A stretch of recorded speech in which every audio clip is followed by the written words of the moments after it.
Chapter 3. A City Left Behind.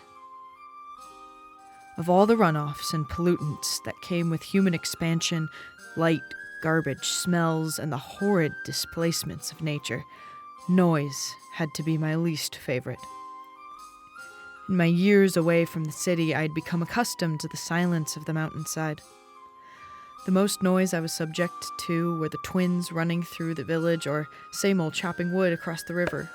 The occasional whistlebird would scream through the trees at the start of each summer, but it was all noise that I welcomed as part of the mountainous landscape around me. The city was made of tangible noise. It seemed as though every sound composed the very walls around us, taller than the tallest building in my village. The people were composed of the sounds they made, musicians banging drums in the street, shouting merchants selling their goods to passers-by, children shrieking and terrorizing the crowds, and stray dogs barking at the occasional bum who would shout back at them with their rocky voices. Broken glass, horse hooves, carriage wheels, blacksmiths clanging in the distance. "You're falling behind," the beast said, drawing me from my trance. I had been spacing out to the large layer of sounds, letting them wash over me like a suffocating ocean. Once stirred from my frozen state, I rushed to catch back up with him. As we walked, we found ourselves crossing the path of beggars and sobbing invalids begging for change in the street. If I'd had any money, I would have tossed them a coin, but my belongings had unfortunately all been eaten by the thing along with my village. When we passed them by, I could see the beast sigh in relief, no doubt gorging himself on their sorrow and grief for the first time in weeks. I felt a brief spark of sympathy for him. He must have been starving. "So, what's your plan?" he asked, keeping his gaze forward as we strode through the crowds. "What do you mean?" I asked, feeling confused. Why did I need to be the one with a plan? "You seemed set on reaching the city. Why'd you want to get there? Were you gonna tell anyone about the thing that ate your village?" "Oh." I paused for a moment, feeling suddenly queasy for some reason. It had been too long since I'd last seen the city, and perhaps it was gnawing away at me more than I'd expected. Somehow the presence of the crowds and buildings dulled my will to shout and insult, making me uncharacteristically complacent while speaking to the beast. "There is no plan. The whole idea was just to get here. My village is gone. There's nothing I can do to save it. I'll stay here till I can get more supplies and then head back to the north to find another village, or maybe I'll build my own homestead this time." I wondered aloud. The beast seemed surprised by my answer, and his dumb expression spurned some of my usual bitterness to bear its fangs. "Don't look so shocked. What, did you think I'd stay in the city forever? I moved to the mountains because I hate it here."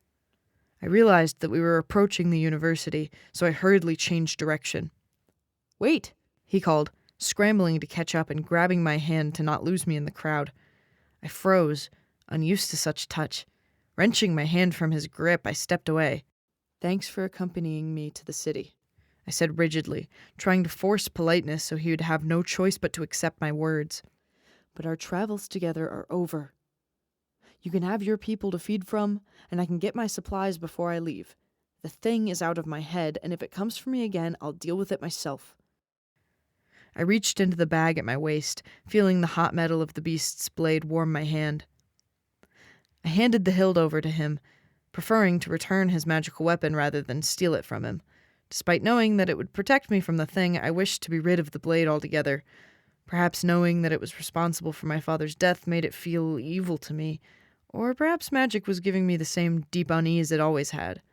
Either way, I wanted nothing to do with it. It wasn't made for finicky human trifles. The beast fumbled with the hilt for a moment, trying to conceal his shock that I'd pulled the weapon out in sight of the crowd. He nearly dropped it as he shoved the cursed thing in his coat pocket, concealing it once more. "Are you insane? You don't want to report this to anyone?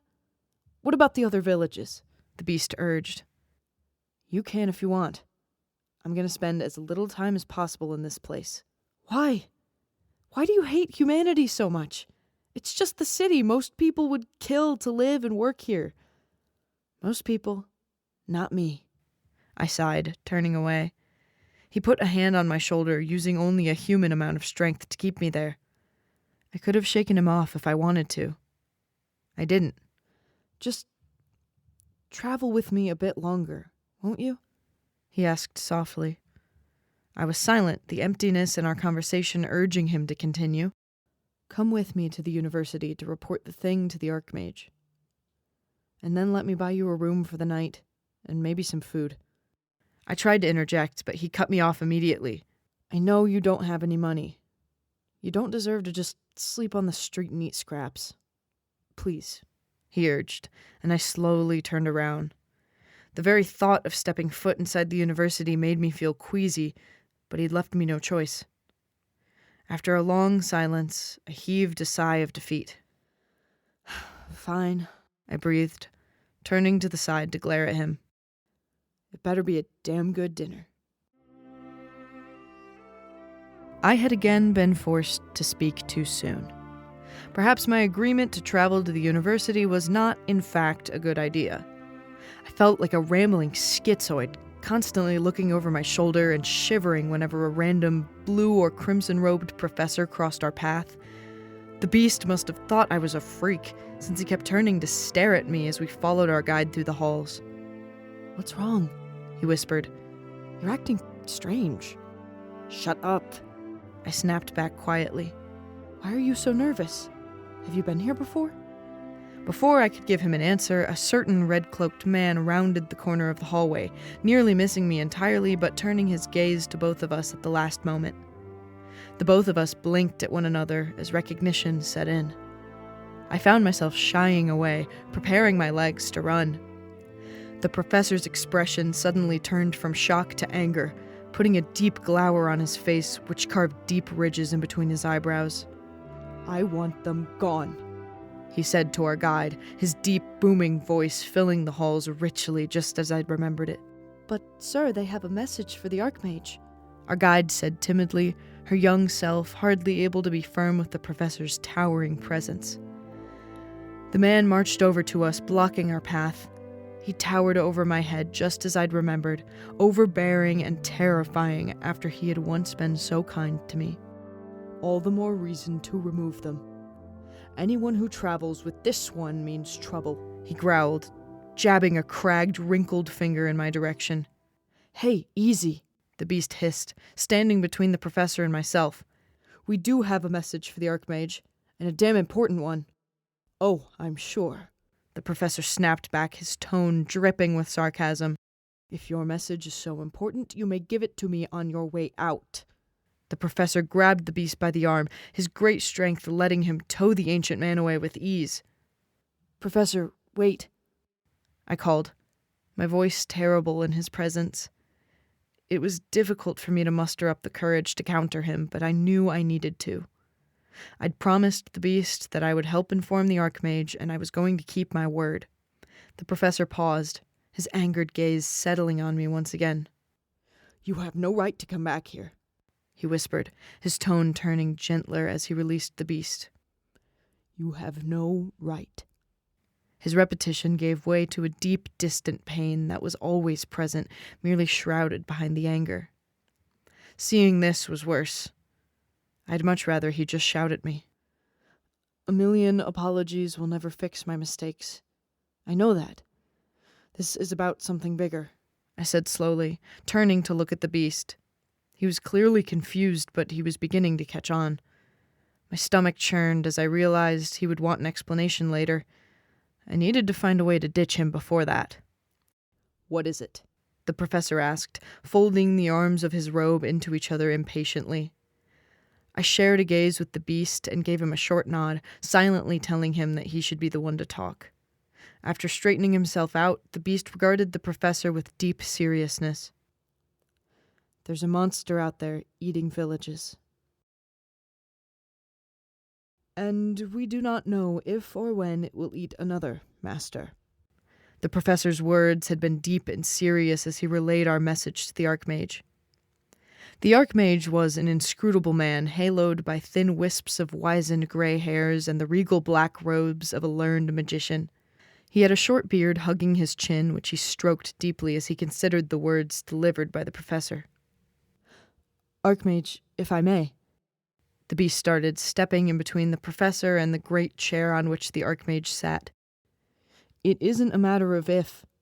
I've known this monster for centuries. I even wounded it once. It's been dormant for years, but somehow it always comes back. If we don't fix this now, there's no telling what it could do. His face was riddled with an unusual sort of malaise. He'd done well to hide his concern up until now, but it was beginning to show through with alarming clarity. For some reason, it emboldened me to speak up. "It's true," I said, unsure at first what my statements would add to the discussion. I could feel the professor staring into me, scanning my being for a single out-of-line word so he may kick me out without guilt or blame. I wouldn't have thought him evil for this decision. In his shoes, I would have done the same. "I may have spoken to it," I revealed, careful with my words, though not careful enough. "You what?" the professor asked, disbelief and a hint of anger lacing his words. He knew me to be reckless, but my decision-making lately bordered on suicidal. "I understand," the Archmage said, his black velvet voice echoing out through the hall. "There is no need to equivocate on your decisions. What's done is done." I couldn't tell if his desire to push forward quickly was for my sake or his own. Gods know that man has seen us fight more times than he can count, I thought, stealing a shy glance at the disgruntled professor standing opposite to me. After pondering for a moment, the Archmage rose from his great stone chair and ambled over towards the towering bookshelf beside him. As he scanned his volumes, he spoke to us yet again. "And we do not know what it is, what it wants?" he asked over his shoulder. "We know that it wants to eat villages, clearly," the beast said sourly, clearly unamused by the Archmage's ambling nature. What a hypocrite. "But you have not spoken to it, only fought it." The Archmage slid a brown, fraying textbook out from the shelf and set it upon a wooden lectern. As he flipped through its pages, his ancient eyes found me. "And you have not fought it, only spoken to it." I nodded in response. "Yes, that's right," I whispered, suddenly feeling a sense of shame for daring to have a conversation with a creature of such fear and havoc. "I will research what I can, student," he said heavily, spitting the word at me like a curse. "You will stay in the city with your beast until I have further use for you." "Thank you, sir. I can't tell you." He held up a pale, cracked palm, cutting off my uninspired gratitude. "Do not thank me. This university has not forgotten your crimes, and it is far from forgiving them. Thank your beast friend for getting you in the door, and your professor for teaching you how to speak to such a creature." Then, gracelessly, he waved us out of the chamber, leaving us to be escorted out by the guides. The professor regarded me as though he was going to say something, then simply gave a nod to the beast and sauntered back down the halls, his robes silently floating over the stone floor beneath him. I watched them wave as he walked like the sails of a great ship until he disappeared around a corner, finally out of my sight. "So," the beast said, laying a skewer of raw meat atop the small grill between us. He waved down a passing barkeep with his empty glass, and she took it from him, promptly returning with another one full of bubbly golden liquid. "So?" I repeated back to him, flipping the skewer closest to me and turning over the same piece of blackened meat for what must have been the 5th time. While my food was untouched, I was already on to my 4th drink or so, and despite the beast's generous offer to pay for our meal, which I certainly would have taken untold advantage of on a different day, I was neither in the mood to eat with nor scam my traveling companion. The university had made me lose my appetite and drown the memory in crisp, cool mead. "Are you gonna tell me what the hell that was about?" he asked, pulling my smoking skewer off the grill just before it caught fire. I was astonished that he'd avoided asking up until now, opting merely to stare at me with his kicked puppy eyes expectantly, like I would just cave and tell him everything at once. What a ridiculous thought. Though, as it turned out, not very ridiculous at all. "Gods be damned, I was a linguist, okay?" I screamed, slamming my fist down on the table. My glass shook for a moment before toppling off the table and spilling all over the floor. The nearby patrons stared at us wide-eyed for a short moment before returning to their own business, wishing not to get involved in what must have looked like a domestic dispute. The beast was giving me the same stupid look of surprise, only his didn't disappear as soon as I glared at him. It took only seconds to become suffocating, so I grabbed my glass from the floor and stumbled towards the bar. "I'm getting another," I mumbled, leaving him to sit alone at our table. A few nods to the bartender later, I sat with liquor in front of me, swaying in my seat as I knocked back the shot and motioned for another. The beast wasn't far behind, which I'd anticipated. I could sense that I was going to spill what had happened. I could feel the words clawing up from the bottom of my throat. But I wanted to be far more intoxicated before letting that happen. "Maybe you should eat something," he said, gently taking my glass from my hand and setting it down on the bar. "Stop," I said quietly, yanking my drink back and scooting away from him. "Just stop asking me questions. Let me go back to the mountain already." I grumbled. "You're stuck here until the Archmage makes a decision about the thing. And I'm not going anywhere either, so you might as well spill it." He sat down beside me at the bar, abandoning our table and surrendering to my desire to be drunk. "I was a linguist," I repeated, staring down at the wooden ledge of the bar. My eyes followed the grain of the wood, watching the rich chestnuts swirl into patterns as my vision blurred slightly. "My father was one, too. It's all I knew about him. So I went to the same university and studied under the same professor as he did. That's who we met today." I paused to take another long drink. "Why were they so angry?" he asked softly, only to receive a firm punch to the chest. "Don't rush me," I snapped, taking a moment to collect my drunken thoughts. "I wanted to do good for the world. I studied ancient languages, learning everything I could so I could leave Northern Hentan and travel the world. I wanted to study how these ancient people lived, and how they spoke, and what they ate, everything. And I was gonna do it too. I was fucking brilliant." I looked him in the eye and glared. "I was the best." "Then what went wrong?" he asked. I turned back to my drink. "When you're the best, you run out of places to go. It's the same as being on the bottom, only lonelier. So after I exhausted the limits of my teachers, I decided to give myself a different goal. One that would let me use my life's work to do something amazing." I hailed the bartender again, nervous to even say it aloud after so many years. "The Mid-Northern Key." "What's that?" "It's an ancient tablet that connects most dead languages to each other, and modern ones. It's the whole reason Rapsillian is decipherable. It's how we know about the battles of the Balt. It's the reason we know anything about ancient society at all. Someone carved the exact same sentences in 10 different languages onto a piece of clay, and they've all been deciphered except one." I leaned onto the bar heavier, talking quieter now. Being in the city made me feel as though there were eyes all around me.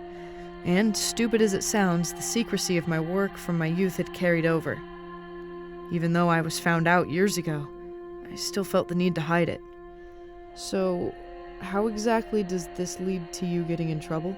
he asked, clearly not following. I didn't blame him. I wouldn't have followed my own trajectory back then either. The Archmage and my professor sure didn't. What I had done was a massive shock to everyone. Maybe that's why it hurt them so badly. I worked on it in private for a few years with the university's resources. Finally, my professor convinced me to give it up. In thousands of years, no one had deciphered it. I wasn't going to make a difference, and they didn't want to risk losing such a precious artifact by having me handle it so much. I took a drink. So, I stole it. "You what?" "I stole it and fucked off into the mountains to finish my research. They disowned me. The whole fucking university disowned me. The place I grew up in didn't want anything to do with me after that, so I just stayed somewhere to finish my research." "And did you?" "Did I what?" "Get what you were looking for." I paused and stared at the ground while I finished my drink. "No. I gave up after a year and used the thing as a fucking paperweight. Now it doesn't matter. The thing ate it along with the rest of my village. So I guess I wasn't the best after all. I thrusted the remnants of my last drink across the bar, rising to my feet and taking a long moment to collect myself. Once I'd righted myself against the pull of gravity, I decided to stride alone towards the exit. I will admit that it filled me with some amount of joy to turn my head over my shoulder as I left and watch as the beast hurriedly settled our bill before trying to rush after me, only to find that I was still standing in the doorway. Blocking the entrance to this street's entertainment hall, I was inevitably jostled by some less-than-sober hooligans trying to drink their way to an early grave. I stumbled, my twisted amusement increasing tenfold as I watched the beast's eyes narrow at the drunken crowd shoving past me uncaringly. That fool, I thought joyously. You said you'd buy me a room. I slurred, my face no doubt flushed by the vices within me. I did, he said flatly, catching up to me and hurrying me out of the crowd's way. The night air here wasn't nearly as bitter as it was in the mountains. Or maybe it was, and the drink was making my skin feel warm regardless. Here. He thrusted a cool iron key into the palm of my hand, pointing along a winding roadway. Take this street. It's the inn just around the next corner. Your room number's on the key. With those few graceless words, he began walking in the opposite direction than he'd pointed me in. Wait, I snapped, my uninhibited voice coming out louder than I'd anticipated. He paused, turning to look at me with a sort of annoyance? Was he annoyed? What? He asked, an impatient tone confirming the source of my growing anger. In one moment, the memory of why I'd asked him to wait in the first place was all but wiped from my mind. You prick, I growled, marching towards him and jabbing a wavering finger in his face. There are easier ways to get rid of me. I snapped, snatching the key away and strutting off indignantly towards the inn. The beast was no doubt left confused and befuddled in the wake of my confounding behavior. Good, I thought, satisfied with my own imagining of his feelings. I couldn't fucking stand him anyway. My adventure to the inn proceeded, now solitary in nature. The beast could do what he liked. I had a soft bed waiting for me. As I paused to vomit on the side of the road, I fantasized about the lonesome night ahead of me. It was no doubt bound to be joyous.